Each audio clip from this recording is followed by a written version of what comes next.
professional development trainers and curriculum writers.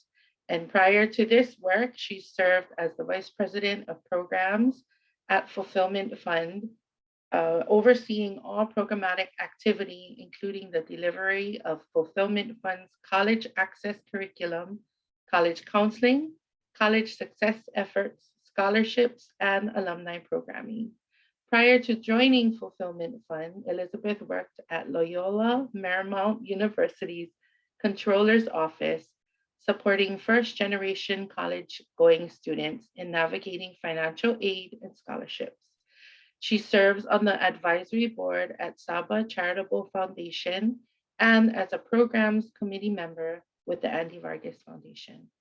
A first-generation college graduate herself, Elizabeth holds bachelor's degrees and master's degrees from Loyola Marymount University, is a graduate of USC's nonprofit Resilient Leaders Program, and is currently a doctoral candidate in organizational leadership at Pepperdine University.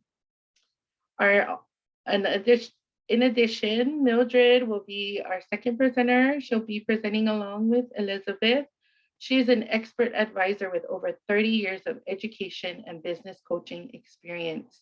In 2001, Mildred joined the PK team and currently serves as PK's Best Practice Director. She's responsible for ensuring that school districts outside of California are trained in their best practices to successfully implement and sustain family engagement programming.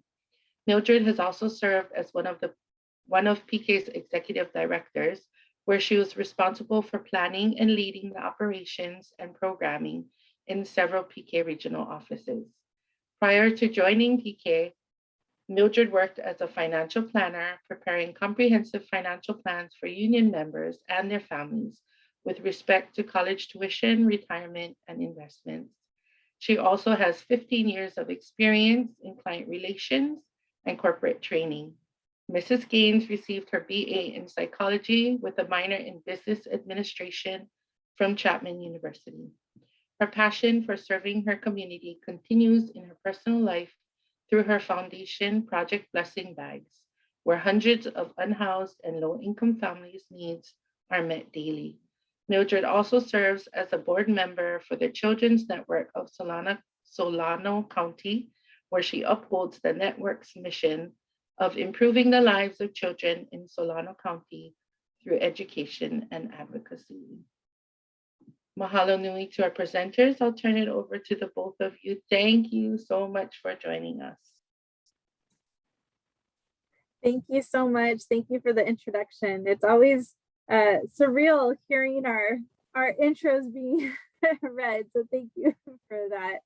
And hello, everyone. We are so happy to be here with you this afternoon. Well, early afternoon, almost. We're in California. Mildred and I are based out of California. And it's almost evening for us here. But we wanted to see really quickly, I see some of you introducing yourselves in the chat. Thank you. We want to know who's in the room. So who do we have with us today? If you can in the chat, just note what your role is and what space do you come to our space here today? Is it as an educator, as a family coordinator, as a concerned community member, whatever it may be? We'd love to hear from you and hear who we have in the room. And while everyone puts all of that information into the chat, I'm going to share my screen. And Mildred, did you want to go ahead and say hi as well? Good afternoon, everyone. Thank you, Luana. I just want to take this time to thank Moani and Luana for all of your help this past week and for the coordination that has gone into this conference. So we're grateful to be here and excited to be here as well. Thank you all. Welcome.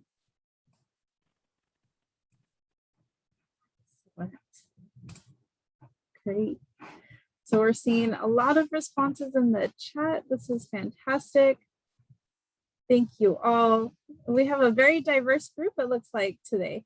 This is great. And it sounds like the rest of the conference has been really engaging thus far. So please, we want to make this as beneficial for you as possible. So please feel free to ask questions in the chat, raise your hand as we're going through the presentation, because we know sometimes when you have that burning question and you wait until the end, you always forget, right? And so feel free to throw it into the chat right away or raise your hand. And Mildred and I will be tag teaming to answer as many of your questions as we can throughout the presentation. So we'll go ahead and jump right in. And so you've already heard plenty about Mildred and I. We're from the Parent Institute for Quality Education. And if you are not familiar with the Parent Institute, oh, I'm sorry. We'll go over our agenda. I'll turn it over to Mildred. No, just very quickly, just to remind us, thank you, Ellie. We will be taking questions at the end as well, but overall, we're gonna go through a PK overview, so you'll be more familiar with who we are and the organization that we are working with, as well as the evidence research that goes into the programming that is PK. We'll also share with you what we've heard from families, particularly in the last year that we've all been living through. And as well as we'll share our best practices in family engagement and a bit about our programming. But we're here to just basically share who we are and our best practices.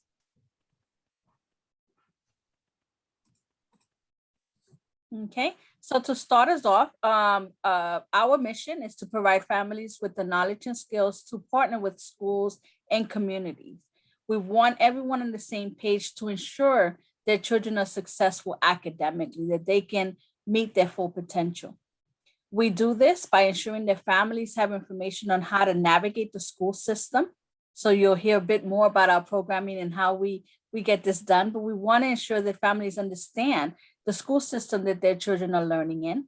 We also want to ensure that collaboration, communication is key for families. So we work with the families around collaborating with teachers, counselors, community resources, administrators on campus.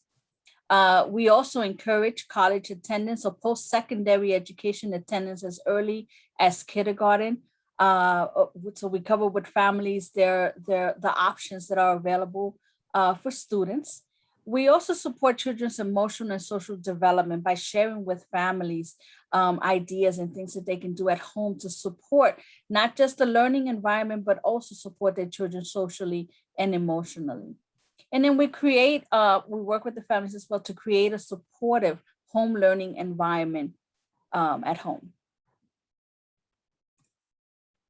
Okay, so we are about 35 years old. Our organization started in 1987. We are based out of California, like Elizabeth had mentioned. In California, we serve a little bit over 36 counties. We are the direct providers of family engagement services for over 128 school districts, and we work with more than 233 schools currently. We also have, and I proudly mention this because I oversee our work outside of California. We are currently working with 13 different states and growing as we speak, including Mexico City. We ensure that we embrace all the families and embrace the community by sharing information in the languages that are that is most comfortable to the family. So up to now, we have had information or have served families in 16 different languages. From our programming, we've had over 722,000 parents complete the program. And when I say complete the program, we're talking about a 9-week program, but we've had 722,000 parents complete that programming. And because of those families, we have impacted 2.1 million students' lives. And when I mention impacting, and I'll take the next slide, please. When I mention impacting, is really making a difference in the lives of these students. And what we're seeing is that we are looking at 96% of the students whose parents have participated in the programming. We are looking at 96% of those students graduating from high school, when we regularly hear 80% of those of that number being 80%. So instead of 80%, we have 96%. Because of the parents participating in the PK programming. We also see that 70% of those students are enrolling in college when we normally see 40% of students graduating in college, all because the families, again, have taken part in PK programming. Great, thank you, Millie. And we wanted to share the foundation for our programming. So what we've done at PK is we're an evidence-based, research-based program. And our programming is based on some 4 core researchers and their evidence-based practices. And the first is Dr. Ann Henderson. If you are not familiar with Dr. Ann Henderson, I highly recommend that you learn more about her work. She began writing about the impact of school, family, and community, and how that directly impacts student achievement.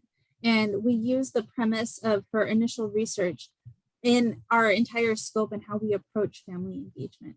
And then Dr. Joyce Epstein, also, she wrote a great book specifically titled School, Family, and Community Partnerships, and really elevating what community partnerships bring to the table and how we can support in this triangular space, how we can support student achievement. And then she outlined the 6 types of family engagement, which we'll go over as some of the key principles and best practices in family engagement. And then we also have Dr. Susan Choi, who has done a significant amount of research around first generation students going off to college.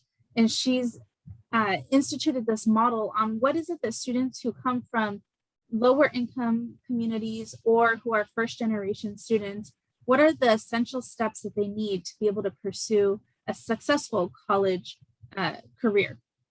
Many times we know that students are able to get to college, they're able to set that first step onto a college campus, but then many times we're faced with challenges and not able to complete their college degrees. And so Dr.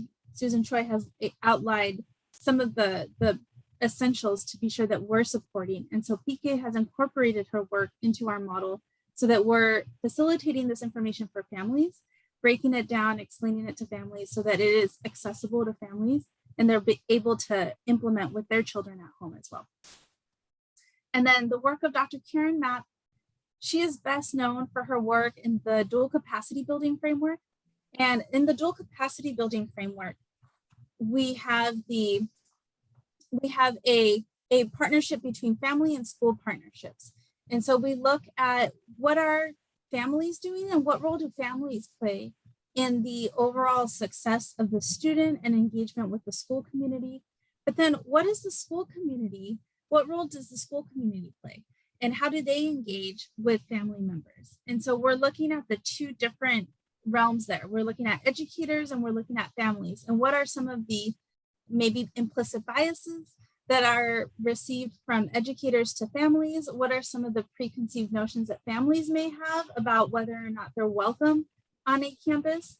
And so how do we combat those 2 differences and bring families and schools together? And we outline what are those conditions, those essential conditions that we need to establish so that we can create that welcoming environment to be more inclusive of family involvement. And so again, this is integrated into the work that we're doing, but this is one of the key best practices in family engagement, family participation, and community participation with the school environment. And this is the dual capacity building framework. And Millie, will you put in the chat, please, the direct link to the dual capacity website, because there are a great deal of resources on their website that anyone can use. It's an open source documents that they have on their website that include slides and materials that we can share with other educators and community members so that you can begin building on some of this activity in your school sites. And then one of the things that we really take very seriously at PK is we want to hear what families are experiencing. What are our families telling us? What are they experiencing on a day-to-day? And so that way we better understand how to combat some of the challenges that they're experiencing. And one of the ways that we've done that is we've conducted a few surveys in the last couple of years, especially at the beginning of the pandemic, when families, we all shifted very quickly in March to this virtual modality. And we wanted to know, are families okay? Are families able to connect? And so what we did was we surveyed our families, we picked up the phone and we called them. We didn't want to send out an email blast or a text blast. We called our families and we asked them essential questions to better understand how they felt, what was going on, what were their needs. And so the first and foremost is we listened to families, and we took a holistic approach because we knew that it wasn't the immediate, it wasn't that, okay, we're no longer in school, we're now in this virtual modality. What else is going on? There are a lot of concerns, especially at the start of the pandemic. There were concerns around health and wellness, but then also we saw this digital divide. We saw the great gap that existed that many of us already knew was there, but it was exacerbated through the pandemic. And so we listened to families, understood what their concerns were around distance learning, about digital divide, what mental health concerns they may have had, and then essential needs. Many of our families shared through the pandemic that they were beginning to lose employment and sustainability. And so some families were struggling with essential needs such as food and housing. And what we found was in October of 2020, this is when we ran the community needs assessment, we found that a significant amount of our families statewide, in California in particular, 17% did not have reliable Wi-Fi or any type of stable internet at home. And this was really critical for the students who were trying to access digital learning and school through this online modality. And then we also found that 1 in 5 families did not have their own email address. And many of our school partners were communicating to schools through email. And that's pretty significant when 20% of your families don't have access to this form of communication that you're utilizing to send really important information, especially during the pandemic when things were changing week to week, and they still are, right? Let's not kid ourselves. Things are still changing week to week here as well. And so really being conscientious about the way that we're communicating with families. And we'll talk a little bit more about that in a second. Then most recently in June, we conducted a school reopening survey. And we wanted to hear from families, what are you most concerned about as we think about re-entering schools in the fall? And 75% of our families said they prefer that their student attend in person, that we know that learning is very different when it's face-to-face than it is online on a Zoom classroom, right? Students can't hide behind turning off their camera when they're sitting in the classroom with teachers. And so we saw a significant portion of our families did want their students to come back. And then 59% of their families indicated that tutoring was an essential priority. And we saw this because we saw 62% indicated that they were extremely or moderately concerned about their students' academic learning. We know that students face extreme challenges these last 18 months with learning in the virtual learning environment. And we know that there has been concerns around academic learning loss, and families were feeling the same way. 62% indicated they were concerned, and that 59% felt that tutoring was essential. And then surprisingly, 33%, 1/3 of our families surveyed indicated that they had not been communicated what the safety protocols for reopening of schools would be. And 60% of the families indicated that they were extremely concerned about illness outbreaks in their schools. And yet they didn't know who to communicate with and who to contact to receive more information regarding what would happen in the case of an outbreak, or if there was a quarantine, what would be the precautions taken. So 1/3 of families were very concerned about the lack of information that was being shared with them. And then 73% of families indicated they would like more information they'd like information, not more information on how to use digital tools as a high priority. Many of our families shared with us that schools were now utilizing not only the email method to communicate, but also using a learning management system. So they were using the learning management system as a tool to send out information. Yet many families didn't know how to access the LMS. And so whether there was an app for the platform, families didn't know how to download the app or how to access or navigate the app. I know for myself, my children go to one of the largest school districts in the country, and we have 4 different platforms. that parents are expected to log on to. And even for myself, who I think I'm fairly tech savvy, it is confusing to try to navigate 4 different platforms to be able to access information. I want academic information, I go to one platform. If I want health information, I go to a different platform, right? It's extremely complicated. So imagining for our families who may be challenged, either tech challenged or have auditory challenges or reading literacy challenges, it can be very challenging for families to access the information. And then, not surprising, 95% of families wanted more information on how to support their students' academic success, right? We saw the concern on the previous slide, 95% wanted more information. And then also, because of the impact of the pandemic, 90% of families wanted more information on social emotional supports. We know that the pandemic has affected everyone in a holistic manner, right? Not just academically. And families are seeing the effects of this. And they wanted to be able to support their students. They want more information. They want to understand how the schools will be able to help support and how they can have additional information to support their children. And so we took all of this information, all of the feedback from the families, because as I mentioned earlier, it's critical to understand where the family's concerns are, what are their priorities so that we can best navigate and best support.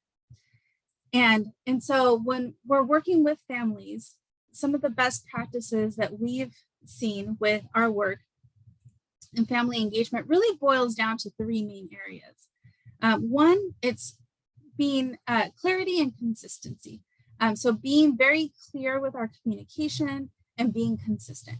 So if we want to have consistent weekly communication or bi-weekly communication, establish that early and consistently keep to the schedule.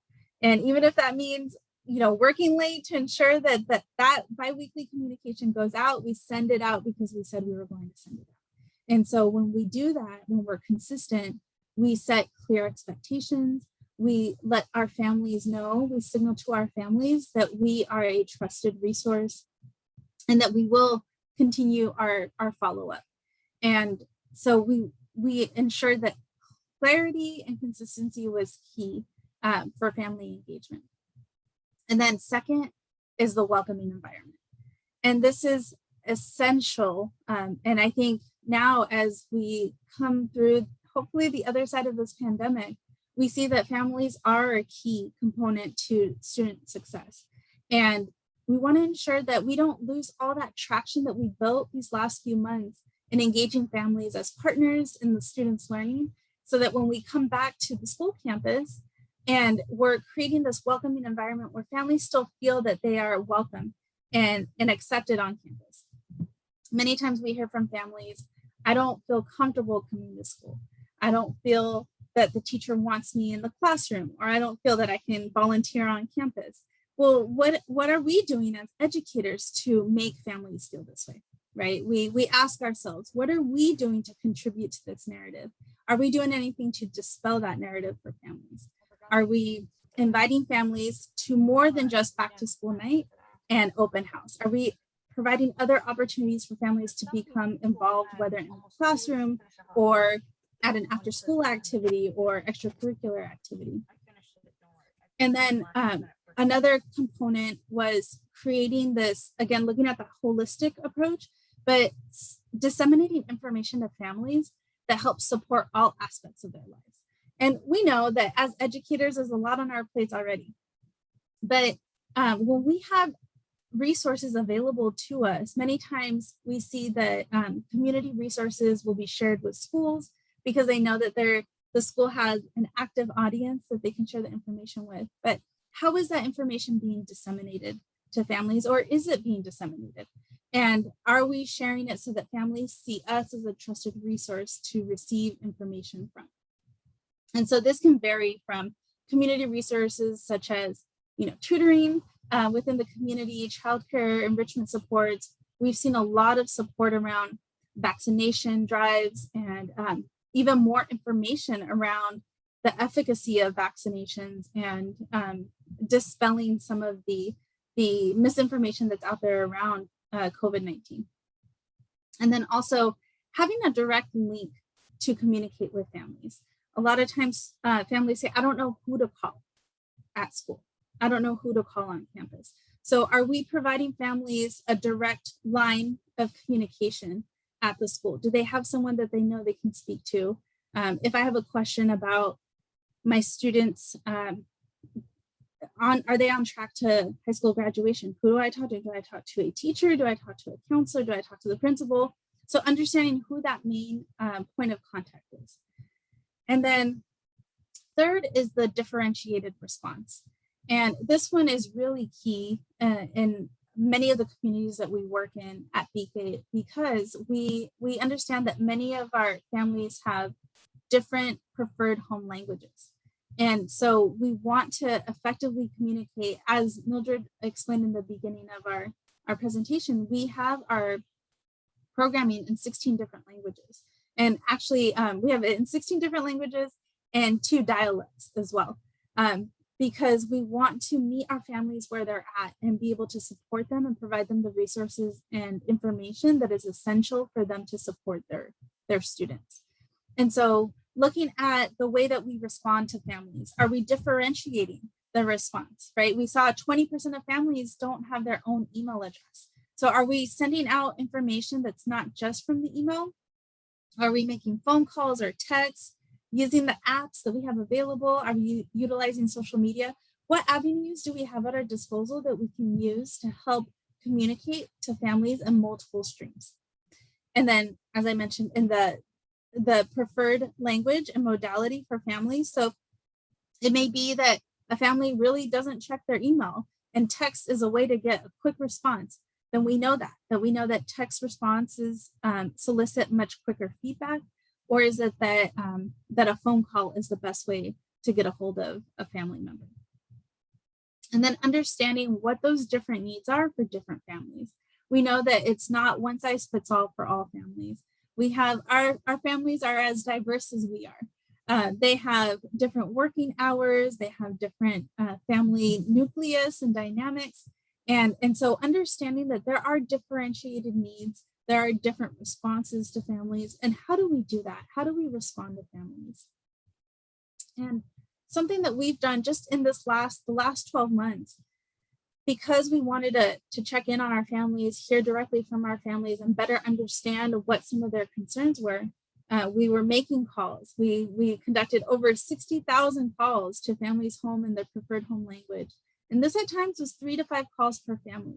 And we know that this is not feasible for every educator, especially for those in the classroom. We know it's hard. It's adding another thing to your list. But thinking about when is it that I engage with families? Is it only that I call home when my student is having an issue?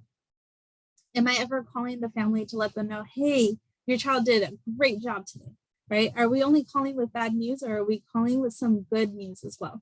So that we, again, going back to the dual capacity building framework, where we're differentiating the narrative, we're distracting from that, whatever the preconceived notions that family members may have had. Maybe they had a negative experience at the school, but now receiving a phone call, a positive phone call about the great work that my child did in school that day, that helps change the dynamic. And then it makes me feel as a parent that I am welcome on the community, on the school campus, right?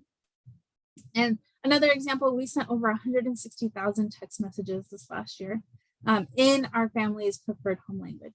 So again, we know that this is also a lot of extra work, but if you know that you have a family that will respond more quickly to text, send that text. Hey, just wanted to give you a heads up that, Johnny did a great job today on his school project. And that means a lot for a family. And then it's something that the family can talk about at the dinner table that night, right? Here's just some examples of what we've done. We've created resources on our website, and we differentiate the resources as well so that families have this opportunity to either engage through the computer, through a tablet, or through phone. If they need to contact us, they can contact us via phone. Something else that we've done is there's a lot of buzzwords that go around, especially during the beginning of the pandemic, when there's asynchronous and synchronous and what's blended and what's hybrid. And a lot of these phrases and these terms were thrown out to families at the beginning of the pandemic, but there was no definition. And so what we did, we were hearing from families that were really confused. And what does this mean? I don't know. And I think even for us, it took us a minute to get down synchronous and asynchronous, right?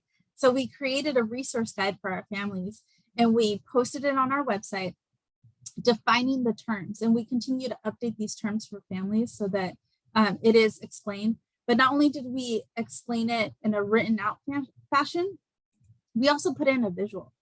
So we wanted to be an icon so that if families do have challenges with literacy, that they could look at this and understand, okay, synchronous is live. That's live instruction on the computer. And then asynchronous is not live. That's something that either will be recorded or that my child will do on their own.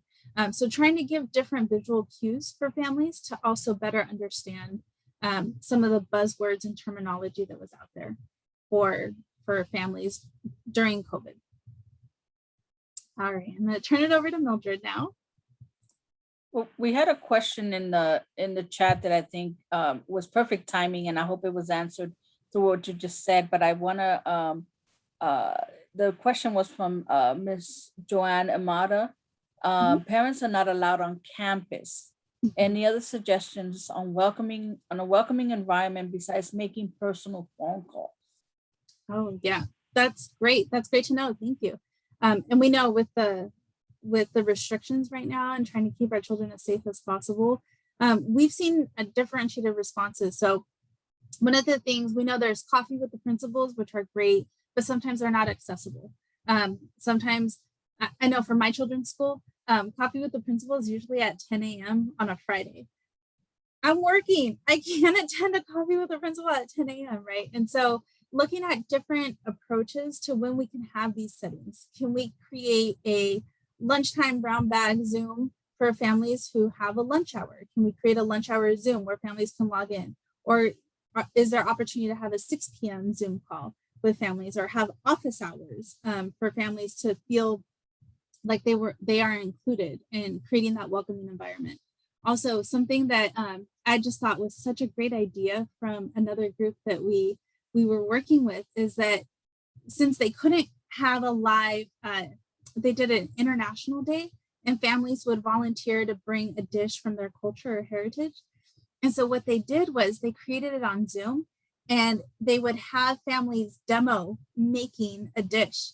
And then they would go from family to family on Zoom and would spotlight that family for the 10-15 minutes that they were demoing their dish. So they were able to have this international tour, and it was so popular.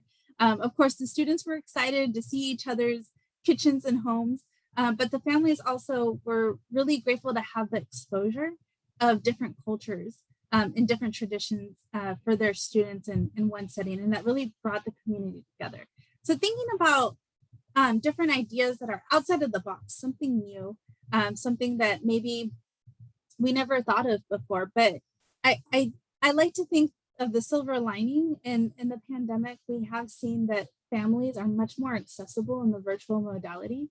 At BK, we've seen a 50% increase in parent participation because the virtual classes are much more accessible at 6 p.m. because I can be making dinner while I'm logged into a class and learning about how can STEM influence my student's career path, right? I don't have to worry about rushing to a school site and worrying about childcare and who's going to make dinner. I can be at home making dinner and also learning multitasking at the same time. So thinking about these differentiated approaches. Thank you, Millie. Thank you, Ellie. It just reminded me of how we adapted during the pandemic as well, right? We went from having our programming at individual school sites, meeting the parents there once a week, to going right into meeting families virtually. Of course, a lot of work had to be done beforehand because not only did we have to call the families to inform them of us meeting them on we were using a Zoom platform at the time, but also making sure that the families that did not know how to connect, how were we going to help them be able to connect onto any platform? So that was a process that we went through, and that was just to make sure that we can continue working with the families and connecting with the families, the same way that we adapted curriculum to bring in community resources that are much needed during this pandemic. So, but just in coming here to a close of our presentation, I wanted to share with you the key elements of what we call our PK programming. So our key elements to our curriculum, we ensure that we're raising the level of concern of the families, and we raise that level of concern by sharing information with them, just like I did at the beginning of the presentation today. So we share with the families the number of students that are graduating from high school, reading levels of students for that particular school district. But then we also share with them, it's not about all bad news. It's about how do we work together to ensure that we can help these students become successful academically, and how we can embrace what's in our community as well to ensure that these students are successful. So then we invite the families to continue working and connecting with us, because we will be providing information or providing relevant information for them. So we ensure that if we're working with parents who have elementary school students, that we are covering topics that are relevant to families in elementary school. But during our first session, we're also listening to the needs of the family.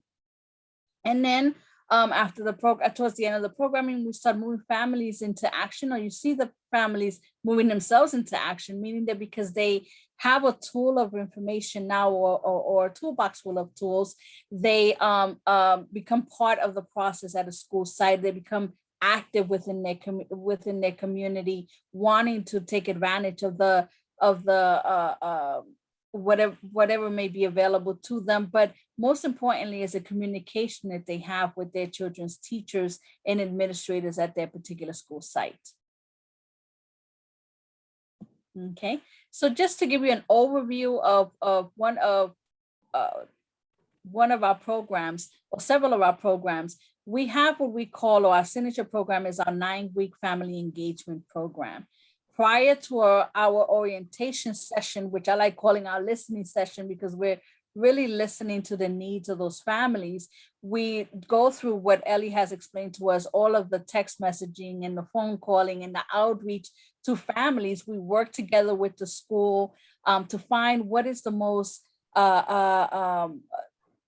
the form of communication that is most popular with the families. It could be that some families, like Ellie mentioned, rather receive a text message, rather receive a paper flyer, or rather just have a phone call. So we have a recruitment process.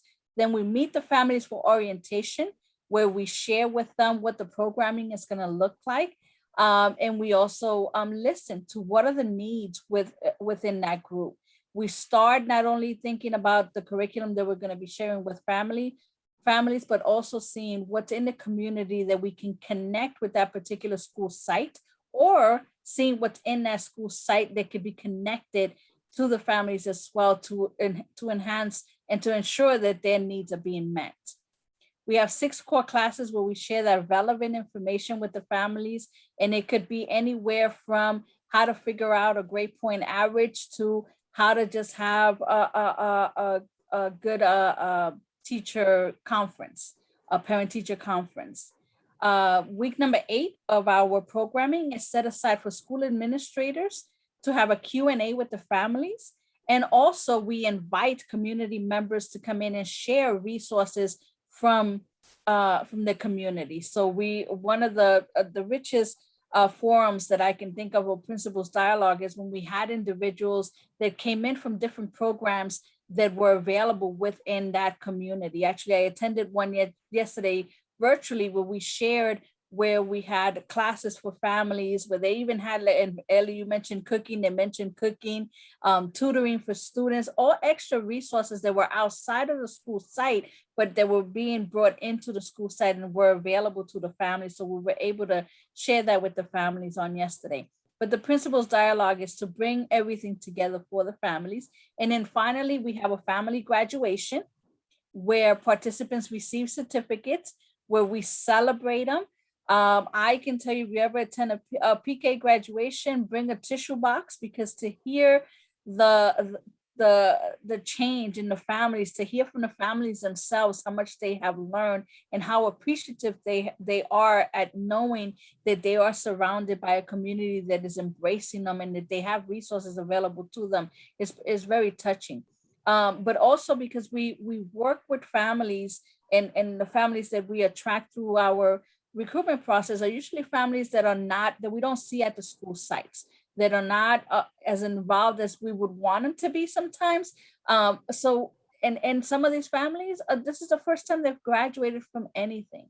So to see a mom and a dad come up and say, this is the first graduation certificate I have received, is a touching moment.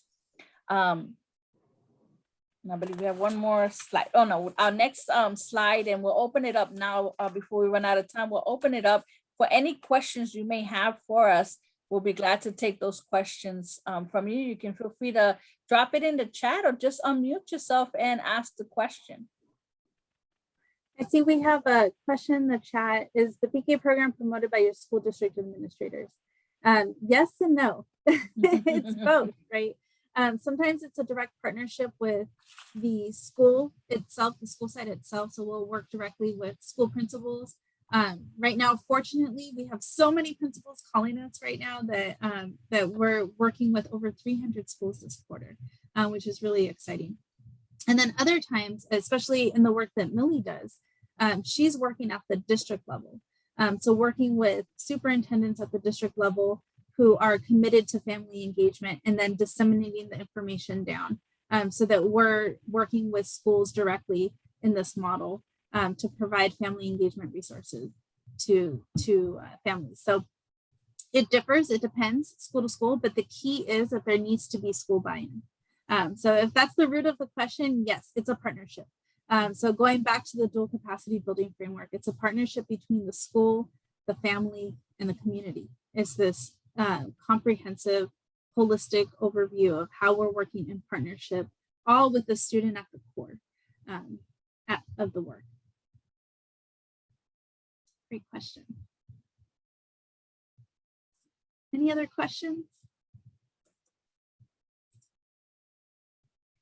I have our contact information here. If you do think of any other questions, I know sometimes I'll wake up at 2 in the morning. I'm like, oh, that was a question that I had, right? So if you have any of those questions, feel free to email us, even if it's at 2 in the morning.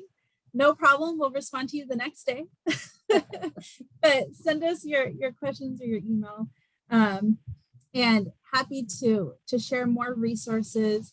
I know that I went through the dual capacity building framework very quickly, but the link there has additional resources that I invite you all to look at. There's really great resources there for educators, but please feel free to send us any questions that you may have. And the PowerPoint has been dropped into the chat as well. Thank you for that. And don't be afraid to get silly on TikTok. We've seen educators who make these silly, goofy TikToks and the kids love it, right? And then it's something that they want to show their family. And so then we have parents gathering around the phone with their kids and they're laughing, and it's okay to be silly. We're all silly at times. And I'm trying to convince Millie for us to make a silly TikTok video, but not there yet. It's coming next time. We're almost there.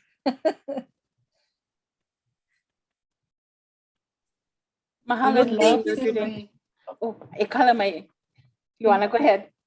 I was just going to say, we would love to see a silly TikTok video from you both. That would be great. It would. And mahalo nui for your presentation and for all your wealth of knowledge. Thank you. Thank you for having us. So a real quick one, we're going to ask everybody to stay on for a couple more minutes. I'm going to drop into the chat the survey for this presentation. When you get on there, it's going to have different time slots. Click on the 1 o'clock time slot, and then when you get in there, it'll have the title of this presentation, and then you can fill out the survey. Okay, so please look for that in the chat box, and then I'm going to hand it back to Luana. Mahalo nui.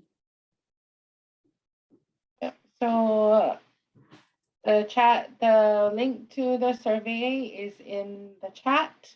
And we just want to extend another mahalo or thank you to Mildred and Elizabeth for sharing their ike or their knowledge on effective strategies for working with ohana, with families, and trying to engage. I hope you all gain some new knowledge or some new strategies that you can try out with ohana.